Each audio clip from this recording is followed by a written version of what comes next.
নমস্কাৰ বন্ধুসকল, আজি আপোনালোকৰ ওচৰলৈ আজি মই পুনৰবাৰ আহিছোঁ দুটিমান কথা ক'বৰ বাবে।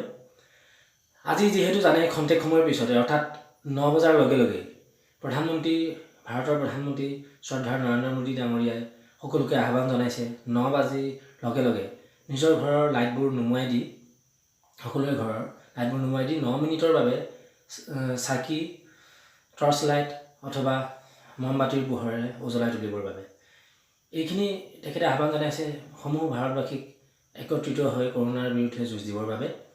সেয়েহে আমি তেখেতৰ এই আহ্বানক শ্ৰদ্ধা জনাই সাজু হৈছোঁ আমি চাকি বন্তি জ্বলাবৰ বাবে।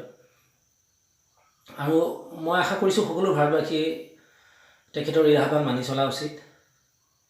আমি একত্ৰিত হৈ থাকিলেহে আমাৰ শত্ৰুৰ বিৰুদ্ধে আমি যুঁজ দিব পাৰিম। সেয়েহে এই কথাটো বহুত আমাৰ বাবে প্ৰয়োজনীয়। কিন্তু এইখিনি সময়তে আমি কিছুমান সাৱধানতা অৱলম্বন কৰিব লাগিব। আমি যোৱা কিছুদিনত আমি দেখিছোঁ অসমত এনেকুৱা কিছুমান ঘটনা হৈছে। জনতা কাৰফিউ দিনাখন আমি ঠিকে ঠাকেই পালন কৰিলোঁ, কিন্তু এনেকুৱা কিছুমান ঘটনা হৈছে যে মানুহক যদি কোৱা হৈছে ঘৰৰ ভিতৰত থাকি তেওঁলোকে এবাৰ কোৱা হৈছিলে দবা শংখ বজাবলৈ, জৰুৰী সেৱাত জড়িত আছে যিসকল তেওঁলোকক উৎসাহ দিবৰ বাবে দবা শংখ বজাবলৈ কোৱা হৈছিলে নিজৰ ঘৰৰ পৰা।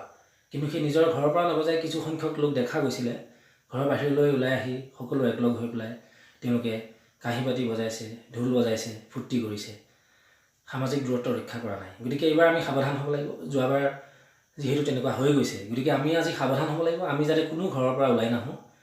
আমি নিজৰ ঘৰৰ বাৰান্দাত বা পদূলিত, নিজৰ ঘৰৰ বাৰান্দাত খটখটিত, নিজৰ ঘৰৰ ভিতৰতেই ৰাস্তালৈ ওলাই নহাকৈ আমি চাকি বন্তি জ্বলাই প্ৰধানমন্ত্ৰী শ্ৰদ্ধাৰ নৰেন্দ্ৰ মোদী ডাঙৰীয়াৰ এই আহ্বান আমি পালন কৰিম।